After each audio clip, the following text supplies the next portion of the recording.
Bagi saya itu nek ulama, Gus, tuan guru, sudah tidak jujur, sudah tidak mementingkan keselamatan agama, bangsa dan negaranya, tidak mementingkan keselamatan umat. Bagi saya semua itu menjadi tidak penting gitu. Ulama-ulama yang besar itu loh, yang merasa dirinya populer, tanggung jawab kalian itu di mana? Di dunia aja kalian itu tidak melindungi umat, tidak melindungi bangsanya, tidak melindungi agamanya, apalagi kok masih di akhirat masih ngomong besok kalau mau masuk surga saya syafa'ati. Lalu di dunia aja nggak mau kasih syafa'at. Syafa'at kan pertolongan, apalagi di akhirat.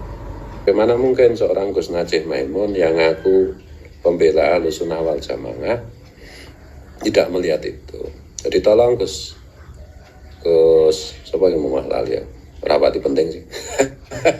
Kenapa rapati penting? Karena bagi saya itu nek ulama, Gus, tuan guru, sudah tidak jujur, sudah tidak mementingkan keselamatan agama, bangsa dan negaranya, tidak mementingkan keselamatan umat. Bagi saya semua itu menjadi tidak penting gitu. Makanya saya sering lupa namanya, sepinter apapun, karena berarti kalau tidak mementingkan keselamatan agama, bangsa dan negara serta umat Islam, umat Indonesia, umat bangsa Indonesia, itu artinya tidak terbukti pinternya. Ya mungkin cuma terlalu banyak baca kitab dan ngapalin kitab dan salah paham, cuma gitu aja. Jadi makanya nggak penting. Siapa itu? Oh lupa lagi. Ya itulah sih siapa itu, Gus Najih. Bagaimana mungkin dia ngaku-ngaku sebagai ulama, sebagai Gus yang membela Aswaja, tapi melihat Aswaja dihancur leburkan seperti ini, kok masih berkilah? Dan tanggung jawabnya di hadapan Allah nanti bagaimana?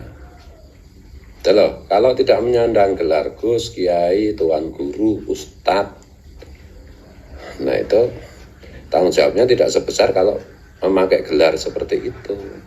Dan tanggung jawabnya apa? Ya sesuai dengan wasiat Rasulullah, umati, menjaga umatnya, menjaga bangsa dan negaranya, dan menjaga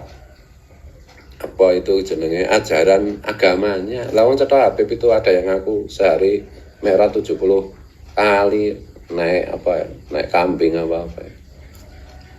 Kambing apa? Kok bisa-bisanya gitu. Kalau di dunia membutakan diri, ya di akhirat nanti benar-benar dibikin buta loh sama Allah. Kan di Al-Quran ada, saya nggak usah ngutip ayatnya lah.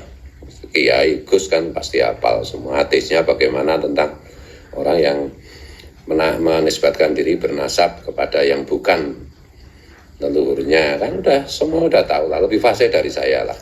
Saya itu kan cuma kiai kampung di Beret. Ya, yang merasa ulama-ulama yang besar itu loh, yang merasa dirinya populer, tanggung jawab kalian itu di mana?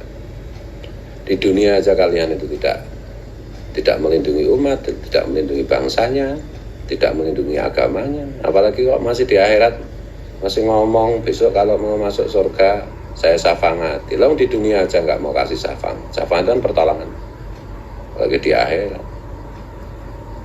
Jadi kalau kita bedakan itu sebenarnya itu yang hari ini masih membutakan diri di kalangan ulama, Gus, Tuan Guru, Ustadz. Itu kalau kita golongkan itu ya cuma kemungkinannya itu cuma dua. Satu, karena ada kepentingan duniawi ya. Itu yang terkait mungkin wali santrinya banyak yang minal habaib. Yang kedua karena persahabatan pertemanannya dengan para habaib gitu. Yang ketiga memang maisahnya ceramah kemana-mana atau ngisi kemana-mana atau lahan santrinya itu terkait dengan Habib, sehingga khawatir kalau amplop yang masuk itu berkurang gitu. Cuma khawatiran duniawi. Atau yang kedua terafiliasi politik yang sama, masih bermimpi tentang negara NKRI bersyariah. Itu artinya kafir terhadap negara kita, karena mengingkari perjanjian suci bahwa negara kita itu adalah Pancasila dasarnya. Barang siapa yang melanggar perjanjian, di Quran itu kan banyak sekali. Itulah orang kafir.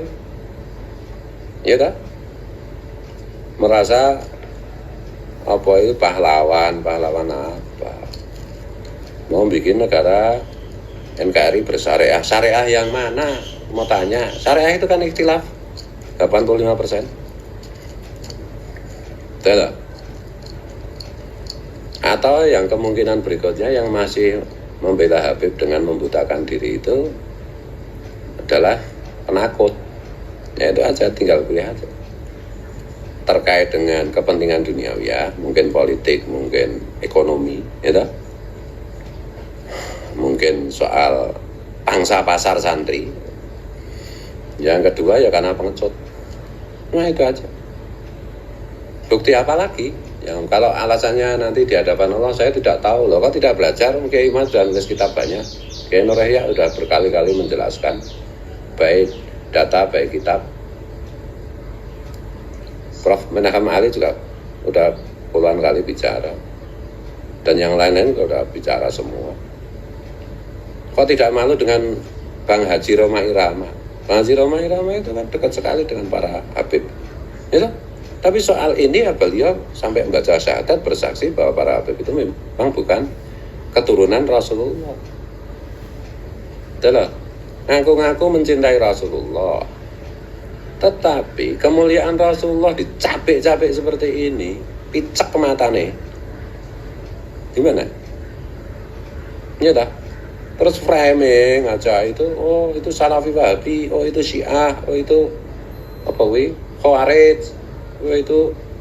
Nah, tuduhan-tuduhan itu akan kembali kepada kalian kalau kalian itu tidak segera bertobat. Apa nunggu diazab oleh Allah kalian itu? Kalian itu sebenarnya takut kepada Allah, apa takut kehilangan amplop? Apa takut kehilangan pengaruh, apa takut kehilangan wali santri, apa takut kehilangan lahan pangsa pasar, apa takut dipersekusi oleh Habib? Loh kalian tuh yang jelas dong sikapnya. Takut kepada Allah, apa takut kepada itu semua, hal-hal duniawi itu semua? Kalau masih takut kepada hal-hal dunia, berhenti jadi kiai, berhenti jadi gus, jadilah monyet, beruk. Betul.